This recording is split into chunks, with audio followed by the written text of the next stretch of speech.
thou wilt shall be the whole of the law. Love is the law, love the will. This is the monthly Practice of Magic workshop.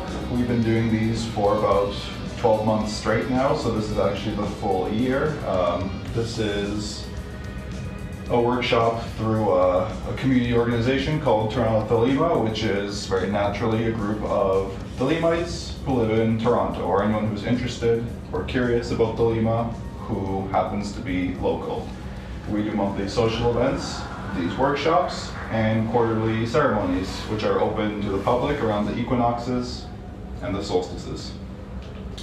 I thought that for the full year, talking about a very central subject in Thelema was appropriate, and that subject is the Holy Guardian Angel, which I hope we would all know, at least know that's what we'll be talking about today.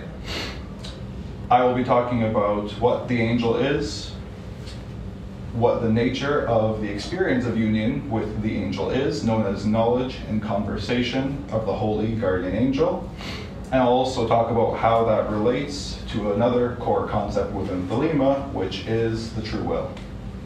After that, I'll look a little bit into or discuss briefly what the work, the magical work, leading up to the experience of knowledge and conversation looks like, as well as what the few steps after that experience will also look like. And finally, I'll go over the most typical methods of attainment of knowledge and conversation of the Holy Guardian Angel within Thelema. I'd like to share a quote from Crowley, Magick Without Tears, chapter 83. It should never be forgotten for a single moment that the central and essential work of the magician is the attainment of the knowledge and conversation of the Holy Guardian Angel. Once he has achieved this, he must of course be left entirely in the hands of that angel, who can be invariably and inevitably relied upon to lead him to the further great step, crossing of the abyss and the attainment of the grade of the Master of the Temple. There are many ways to describe this thing that we call the angel, and in fact, to maybe start, the very title Holy Guardian Angel, in Crowley's own words, or at least to paraphrase him, is intentionally absurd. We aren't necessarily talking about some specific angel that, works for God or whatever it may be, although certain historical perspectives may even be analogous to that. But this is an essential force that we see pop up in many places throughout history. This first title of the Holy Guardian Angel, in fact, comes from the Book of the Sacred Magic of Abramelin the Mage, which featured what's also known as the Abramelin operation, wherein it was first taught within this tradition, at least in this way, that one can attain union with this being, with this force. That ritual featured importantly within the Hermetic Order of the Golden Dawn, where Aleister Crowley, who founded the tradition of Thelema, began his magical career. And within that order, and in other places throughout time, the angel has taken names such as Fravashi, Algoades, the Genius, the Daemon, or the Agatho Daemon, which is the helping daemon, the perfect nature. And all of these things point to something powerful, divine, and guiding within our lives. And to put it as plainly as I can, it is a divinity far beyond our mortal ideas of self. It is something intimately connected to us, and we'll talk further about that.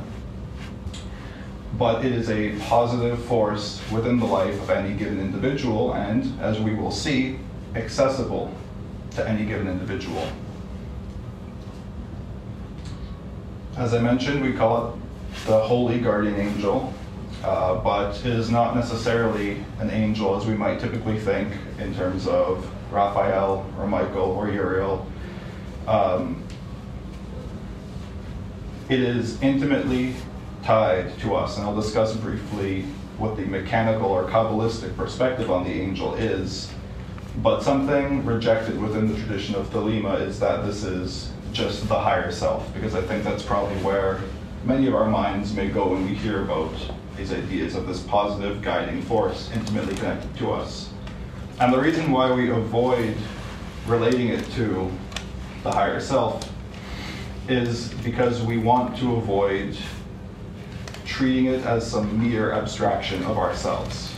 Within a Thelemic context, and I would venture to say a Gnostic context, the self, or at least aspects of it, are illusory, or the things we typically perceive as self is illusory. And in fact, what we find is that this thing that we call the HGA, Holy Guardian Angel, or just the angel, is in fact much more essential.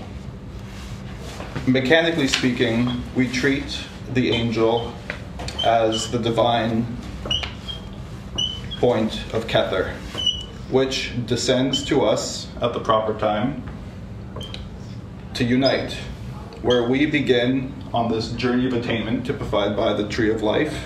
The angel begins from this point of unity, the highest point of divinity within our system, the Hermetic Kabbalistic system, descends down just as we come up to meet it in the central and solar point of the system. Now, don't worry too much about that if you're not familiar with these concepts, but the essential idea that we're trying to relate is that the angel is the highest point of divinity in connection to divinity in relation to ourselves. And in that regard, and particularly in a Kabbalistic sense, it is transpersonal. It is far beyond this idea of personhood.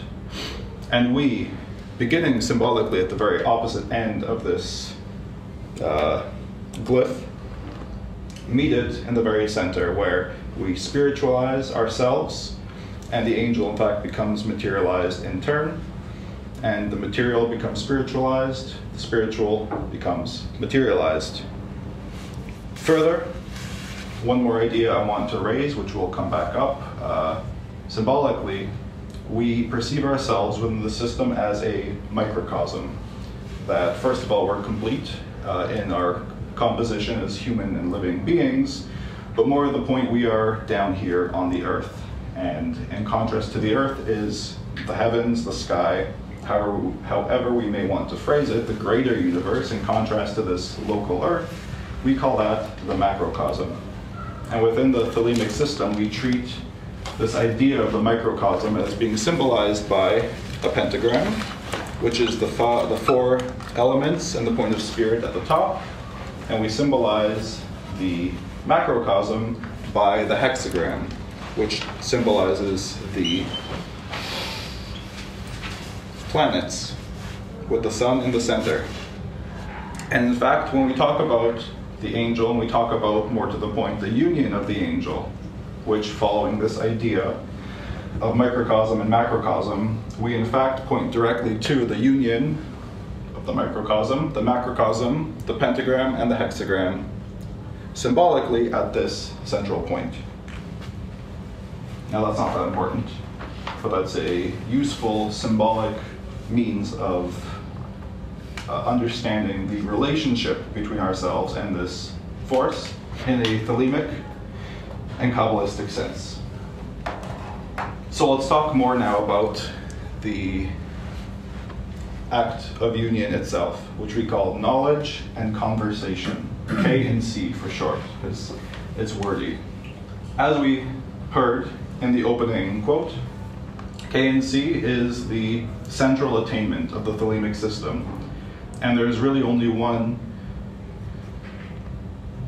specifically further attainment. There are more, that's a bad way of phrasing it, excuse me. There are other attainments, but within the system of Thelema, there are two focal attainments, which is the knowledge and conversation, and then the second called crossing the abyss, as we heard. And we won't be talking about the latter today, but it will come up briefly. To look more closely at knowledge and conversation, we're really thinking of these words in the biblical sense. To know something biblically, to converse, all point to, or both point to, a sort of carnal, an intimate knowledge of that thing. And in fact, the K and C experience is highly carnal, or rather, it is highly sexual.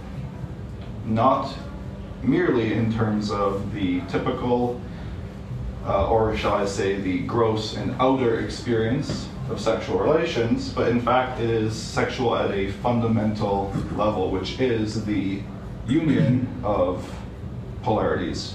And it is that union of polarities with which, in a Kabbalistic sense, and really in a symbolic sense, the outer act of sex is only a image of. As I mentioned and pointed out through this image, we view this experience of knowledge and conversation with the union of the microcosm and the macrocosm, heaven and earth. Within the tradition of Thelema, Crowley spoke a word of 11 letters called Abra, and he used that word to represent the great work, and really the great work completed. And the great work, very, very briefly, is in essence the journey of attainment, the work of attainment. It's the work of turning lead into gold and creating the philosopher's stone. And within the Thelemic sense, those very things are in fact knowledge and conversation.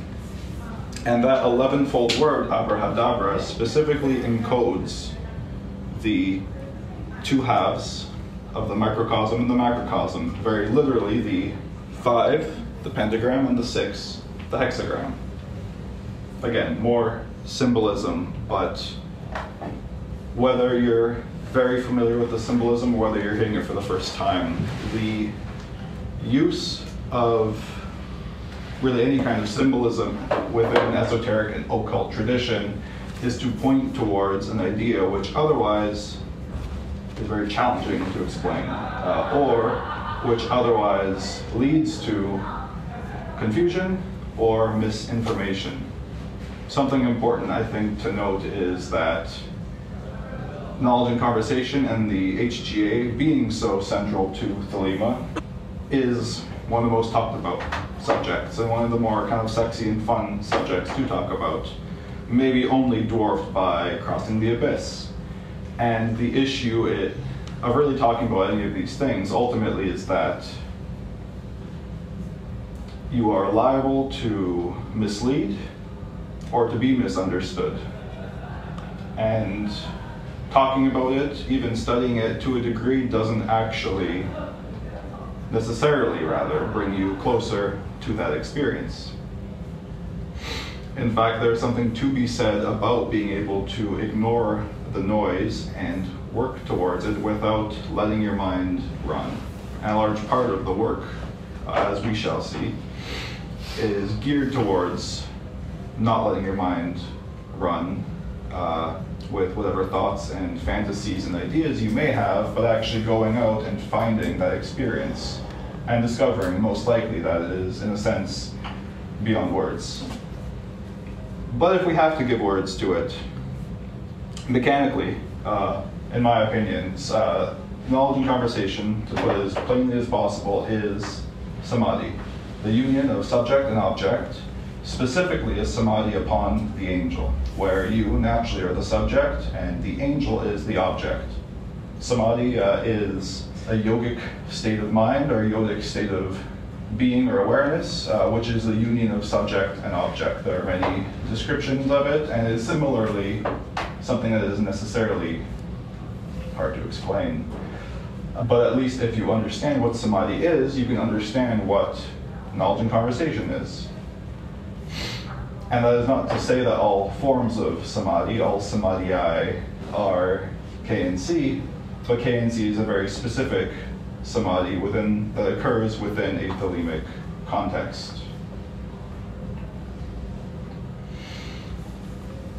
And what happens in samadhi helps us understand what happens in K and C. When subject and object unite, they disappear almost necessarily within that experience. It is a kind of death.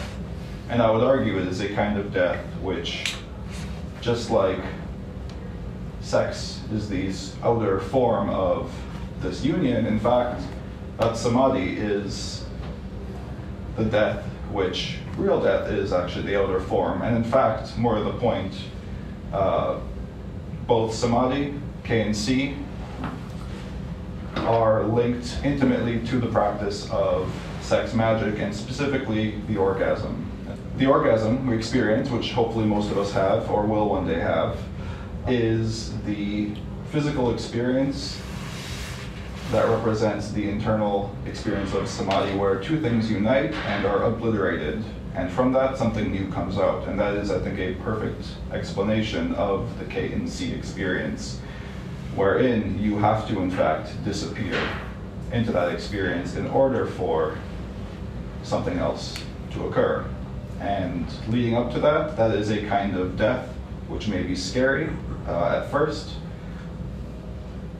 but results in something far greater than you could have actually expected. And that death is necessary, that you actually have to get out of the picture. And this is true of samadhi, and it's true of K and C in particular, because it is your typical faculties of awareness, it is your sense of self, it is your wants, your needs even, your thoughts and your emotions, which all get in the way and actually block that the essential thing hiding beneath all of that, whatever that thing may be, if it is in fact anything, but that doesn't matter. All these things get in the way of whatever it is that's hiding there. And as we will see, the work leading up to that experience is in fact actually learning to put all those things aside in order to let go and get to that point. Something often talked about with K and C is whether it is a one-time experience or whether it's something that occurs progressively. You know, we can think about this as a classic argument of Zen, of, you know, attainment by kind of a lightning bolt or the gradual attainment. And I'll say very plainly that you can engage with the angel, and in fact you will engage with the angel in many times throughout your work. You can even see it and have types of union with it through intense meditation, through high doses of psychedelic drugs, through near-death experiences. But when the K and C experience happens, it is one time in the sense that until you do that thing, it's not it. And that experience is only what it is. And it is something which fundamentally alters you forever, with maybe one exception, which we'll get to. And after that point, would you say it's like a glimpse of what you're supposed to do until you get to your? Is that? I think you can see it. And one thing that drew me to Thelema, to spirituality in general, was actually looking at my life and seeing moments where I felt some kind of force, positive and intimate force, was intruding upon my life, usually in a very good way. And once I got a hint of that feeling, of that flavor, of that smell, I felt I had to chase after it. And that's why, you know, I am firmly of the belief that it's extremely intimate. The language that Crowley uses, which is often quite beautiful throughout his work, is that of a lover, that you are almost as a bride waiting for the groom to come home, and in fact to come home and, to put it plainly, take your virginity, because just like sex, until you have it, you haven't had it. You might kiss, you might touch and hug, you might do all sorts of other things, but only once you've had it have you actually had it. And just like sex, when you have that orgasm, it destroys you, and potentially something new, some new form of life, some extension of yourself comes out of that. And in any other case, you are matured in a way that you were not before that point. And one very specific and Thelemic thing that changes when that happens is that you uncover or discover what we call the true will. Thelema, the word, means will, and is specifically chosen to represent what Crowley first said in the Book of the Law, and what I said at the beginning of this talk, which is, "Do what thou wilt shall be the whole of the law." This is the central Thelemic concept and really the central Thelemic ethic, which is the position that, first of all, we have this thing called a true will, which is a sort of essential purpose, an essential way of being, and that our sole responsibility and our sole ethic in life is to find out what that thing is and then do it. And I think that if you can suspend your disbelief enough to actually say, well, if this thing is real, and it is what they say it is on the box, then in fact it really must be the most important thing in the world to find this thing. And in fact, if the angel, in the same regard, at least to me, is in fact this essential divinity and this essential connection to divinity within ourselves, then there can really be basically nothing else that's more important than to come upon it. One of the ways that people often think about this idea of true will is some specific thing you have to go and do. I have to be, or really purpose in general, I have to be X, Y, or Z. Or worse, I should be all these things. And it's true that sometimes the true will can require you to take certain actions in certain situations, but more to the point, true will is a way of being in the world. In a sense, a personal Tao or a personal Dharma, if we want to use these words. It is the way in which you will approach every single situation in your life.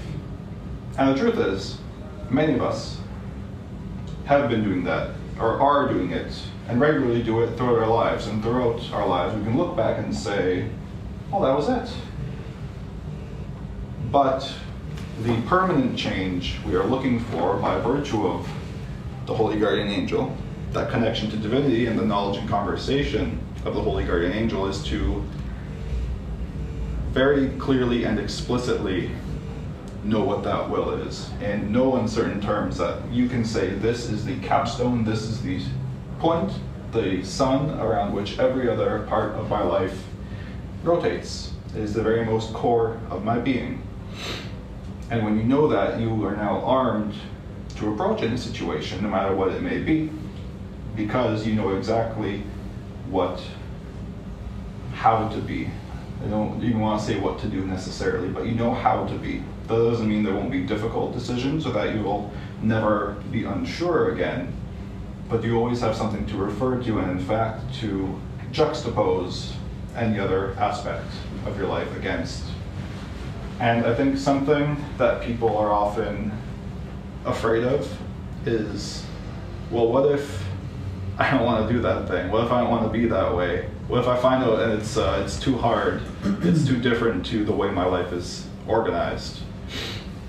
Well, we'll talk about how the early work within the Thelemic or AA system specifically should help you get to the point where you can come to that experience and actually arrange your life and prepare your life to accommodate and to facilitate that essential nature.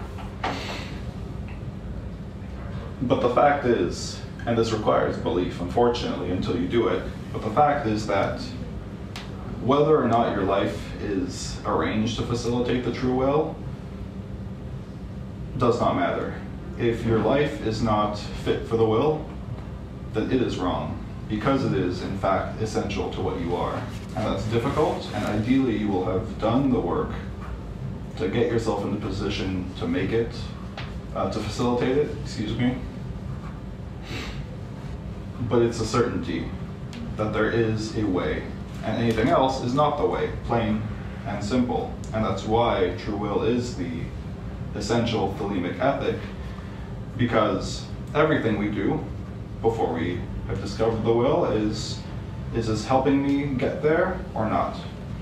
And once you've discovered it, the answer or the question in every situation is this the will or isn't it? And it's, in a sense, black and white.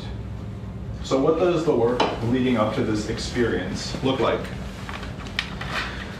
Within the Thelemic system, and more specifically within the mystical and magical system of the AA, which is Aleister Crowley's order and system of attainment, which is based upon the diagram of the Tree of Life, we experience knowledge and conversation at this central point as I've stated.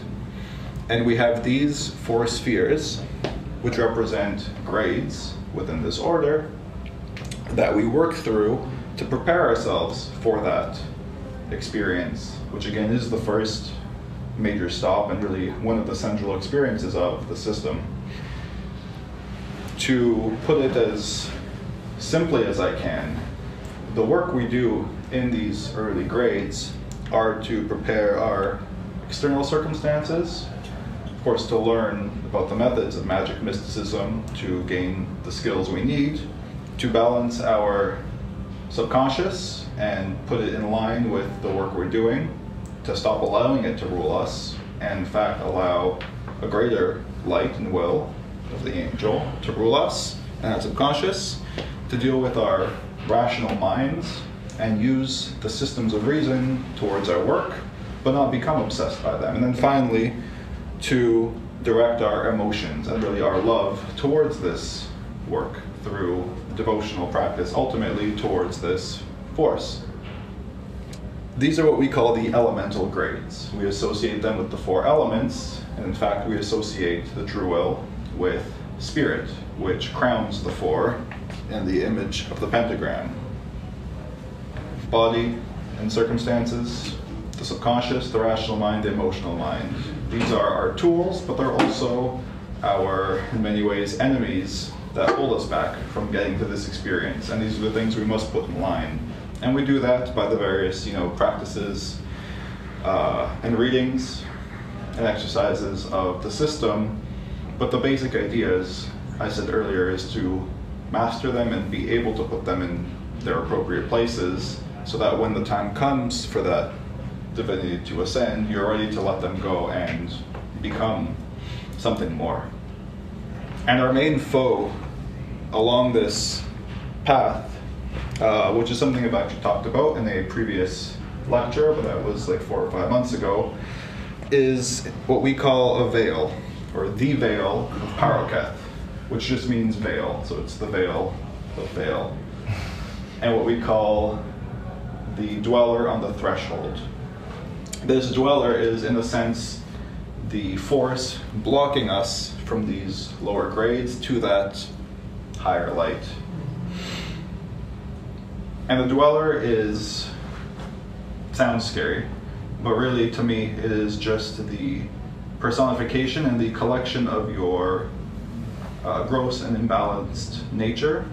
I say gross, not like, but like outer, large, gross as opposed to fine, in case there's any confusion. It's also kind of nasty. But it is the personification of your gross nature which holds us back. And as we move along this through the Kabbalistic paths, which I won't go into at the moment, we are pushing upon that veil and we're actively testing it. And it's the relationships between our position at any given point on the tree, to each other, of course, but particularly to the veil and to this central sphere where we have the experience, that defines the challenges and really the ordeals that we're facing. To just give 2 simple examples, the steps we take typically are 1, 2, 3, and 4. So we would typically jump from this point, and that is when we would actually move into the K and C experience. If we're standing here, however, there is a path that connects the sphere of Hod to the central sphere of Tiferet. That's the path of Ayin, or the devil card of the tarot. One way that you can see it one way you can interpret the relational aspect of the path and the Sephiroth, the spheres, is that from the rational sphere of Hod, this one here, when you look up at the veil from that given point, what the rational mind sees is in fact a sort of devil, or in fact the challenge that that rational mind may feel towards moving up along that path, or in turn what they may experience coming down from it, is this fear of the boogeyman, whatever it is holding you back, whatever may be personification of your fears, of your morals, so on. Whatever that personal devil for you is what you very well may be seeing when you're in that highly rational space. And yet, when you're at this sphere, which is Netzach, victory or endurance, and where we experience or work on bhakti, love, devotion, you are first of all much more suited to the experience of unity, because you're no longer sitting in the rational space, but you're actually a step deeper in the emotional. And the way that you cross is the path of Noon, which is the path of death, because it is that death experience that is necessary to attain.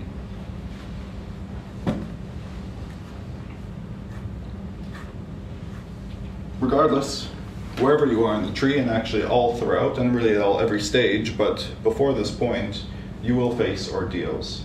It will be, in a sense, your own personal dweller holding you back, and in many cases it will in fact be this thing we call the angel putting these challenges in front of you for you to overcome, to better prepare you. And when you cross over, in fact, you might notice that that thing you thought was a devil, and those situations where you felt the boogeyman in the dark, were specific and intentional and intelligent challenges or ordeals to help you get to where you're going, or to hold you back if you're not ready for it at that point. Aside from that, within a formal lineal context, that is, if this AA system, the system of attainment, can be practiced independently by anyone. If you do happen to join one of the current lineages of that order, called the AA, before you reach the point, your superior within the order, presumably if they have in fact attained that point themselves, represents that force. Not to say that they are that force, that you have to treat them like they're God, but if they have actually attained, or someone within your line has attained, then they offer you that genuine connection into that space. And that connection to someone who has attained to that point themselves, that real, genuine, magical connection, should theoretically actually help you to get there yourself. And that is, in my opinion, the real value of lineage, of magical lineage, where actually you are connected to a chain of power that has attained and that you can follow up in a similar fashion. But what happens after? So we've gotten here, and we've talked about, I hope, to a degree, the work before. Once you get there, what happens? If we remember the quote from the beginning, when you attain KNC, you are in the hands of the angel from that point on. You have had this experience, and what have you learned? Well, your true will. You've learned the way to be and the way to approach any situation.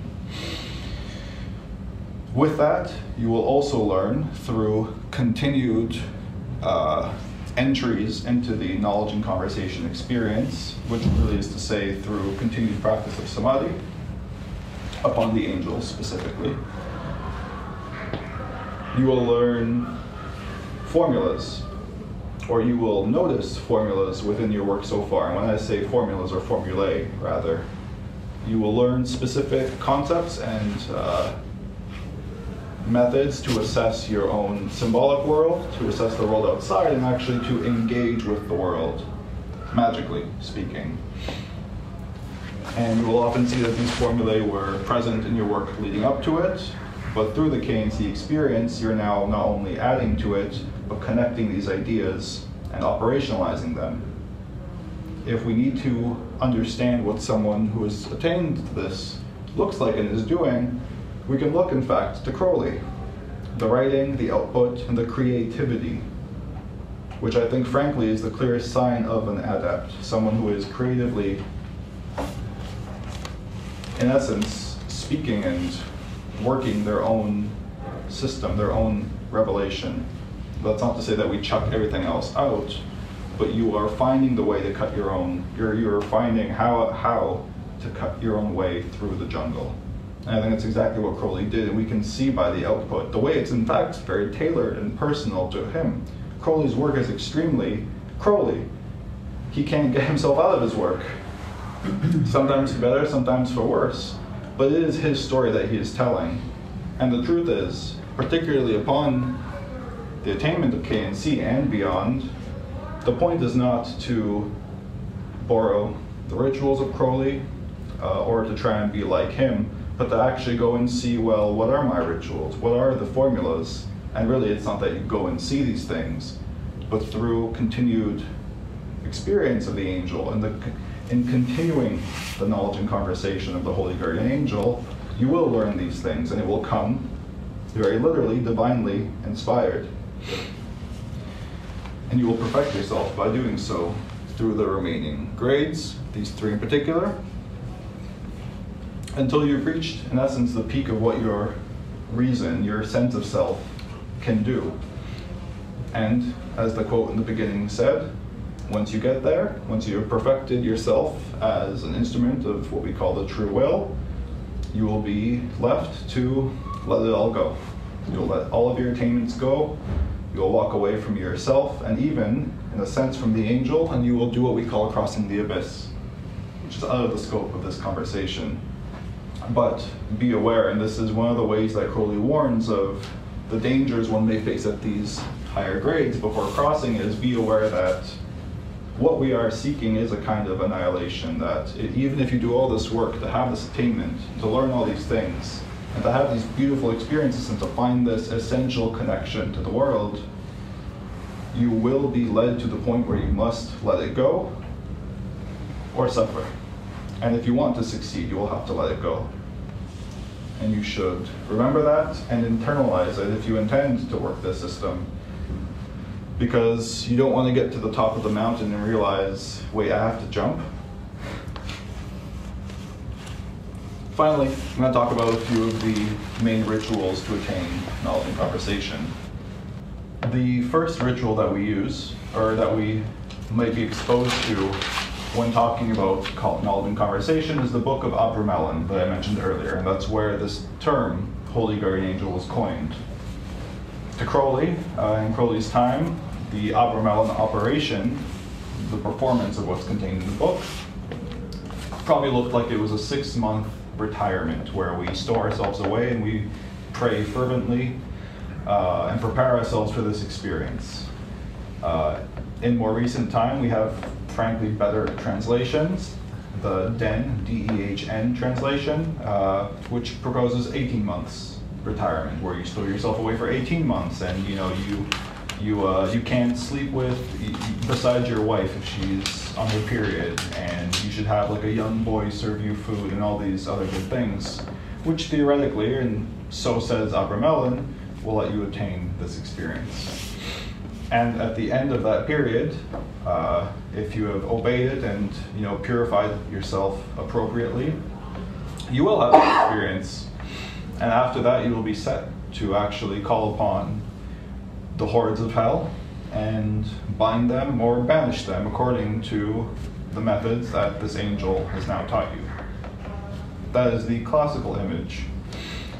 However, in Thelema and through Crowley's life and his writing, we also have some alternatives, or really alternative ways to think about this operation.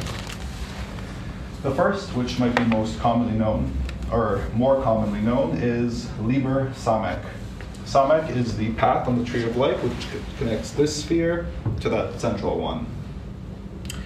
That is a ritual which was actually, in a sense, also based around something from the Golden Dawn, called the Bornless ritual. It's a very powerful invocation from the Greek magical papyri. On its own, it's very powerful to perform.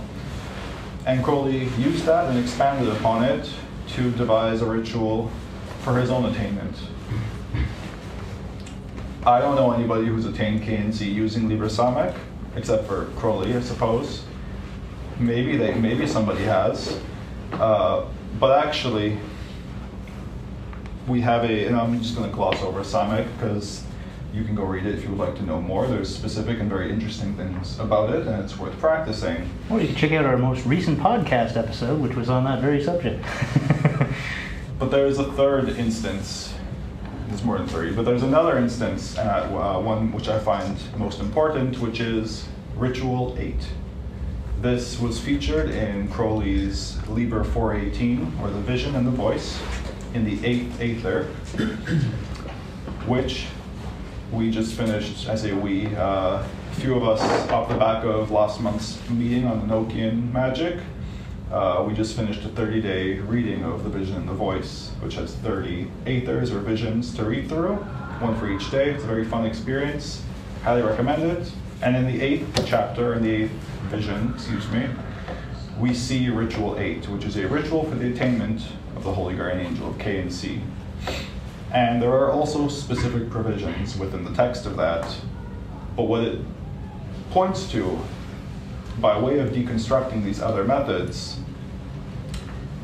is a framework.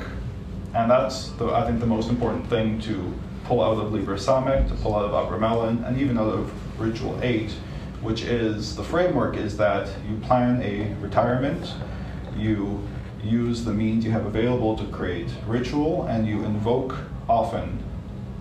That is, you regularly and consistently do this practice to, in essence, force the experience to happen, or really to prepare yourself, to a degree to distract yourself. But if you look at all these different rituals, you can draw and understand the similarities to say, here's how I can do it. Because if Crowley used Samekh potentially for K and C, he also used the first draft of the Liber Pyramidos for another one of his attainments, which is out of the scope of this conversation. You can do that too. And in fact, you should, according to the things you've already learned. Because as you work through these early stages, you will already have come upon meaningful symbols, meaningful ideas, and ways to relate to this thing. You will have seen love notes from the angel, so to speak. You might have gotten a kiss. You might recognize its perfume and so on. And you will use all these things to prepare yourself. And by the time you get to the grade at which it's appropriate to do so, you will have the skills and the discipline and the attitude to actually succeed. My current superior within the AA, pretty much says that someone who's actually done all the grade work up until Netzach should get blown into K and C by like a stiff wind. And it's a bit of a joke, I think, but the point is that all these things are preparing you for that, and that you should have the tools and be ready to use it. So then, is it going to take 6 months? Maybe. Will it take 18 months? Maybe. In Ritual VIII, it's said to take 91 days, which is the enumeration of Amen and Gematria. Within my lineage, typically it's prescribed 93 days. But the truth is, it may take some other amount of time, because no one can appoint the time where this thing will happen except for that thing. And it will be unique to you because it is intimate to you. The only other thing I really want to talk about is, with Abramelin, is the demons. As I said, at the end, after you have this experience, you call upon the demons. They show up outside your door, very literally, and depending on how you see it, you bind them or you banish them. And the question is, how or why? First of all, you prepared yourself and made yourself holy, but the way I see it, and the way I think you should see it, is the way the angel descends from the highest point to you and shows you the way to be. It is now your job to go, first of all, out into the world. That's to do with some of the higher grade work, but also to descend in turn and put everything in line in your universe. That you create the whole universe in harmony with this central idea, from the very highest to the very lowest. That's why we say, or Crowley says, in Liber VIII, our adepts have their heads above the highest heavens and their feet below the lowest hells, because we create a straight line of harmony, which is an essential idea in some of Crowley's more theoretical writing on magic. We create essential harmony in line with this idea. And so I can't say if in all cases everyone has had to call upon these demons and bind them or banish them, but I have observed that, first of all, it's a part of Abramelin. It's not explicitly mentioned in Ritual VIII, for example, but it does seem to actually be a thing that you have to do. That is what I've observed, at least. Ultimately, this idea of K and C and the angel and the true will is available to any aspirant. The core idea of Thelema is do what thou wilt shall be the whole of the law, that you can find what you will, or what the angel wills for you. You can unite with it, you can have that experience, and you can be made whole. And if this thing truly is what we purport it to be, if it is really this great, this essential, then there's really nothing else in this world that you should be doing but chasing after it and sprinting for it. And I would say, not only should you be, but again, you can do it. It's often treated, and in the much writing online, much of the talking and the noise around these subjects is treated as this far-off idea, but no, there is a specific system geared towards this, and it does what it says on the box. It's very challenging, but it's a promise that you can do it. And that's what attracted me to Thelema, and that's what attracted me to the system of the AA, which I practiced by myself for a long time before I ever even thought about joining a lineage or an order or whatever it may be. You can do this by yourself, with the help of the angel, and maybe with the help of whoever else you come upon, but it's available. And whether or not you succeed in this life or a later one, somewhere, eventually, the angel will be waiting for you at the end of time. Love is the law, love under will.